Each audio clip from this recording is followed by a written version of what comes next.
ఓం శ్రీరామచంద్ర పరబ్రహ్మణే నమః.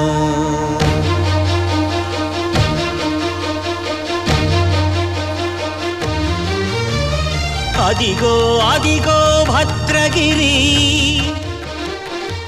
ఆంధ్రజాతికిది అయోధ్యాపురి. ఏ వాల్మీకి రాయని కథగా సీతారాములు తనపై ఒదగ, రామదాస కృత రామ పదామృత వాగ్గేయ స్వర సంపదగా వెలసిన దక్షిణ సాకేతపురి. అదిగో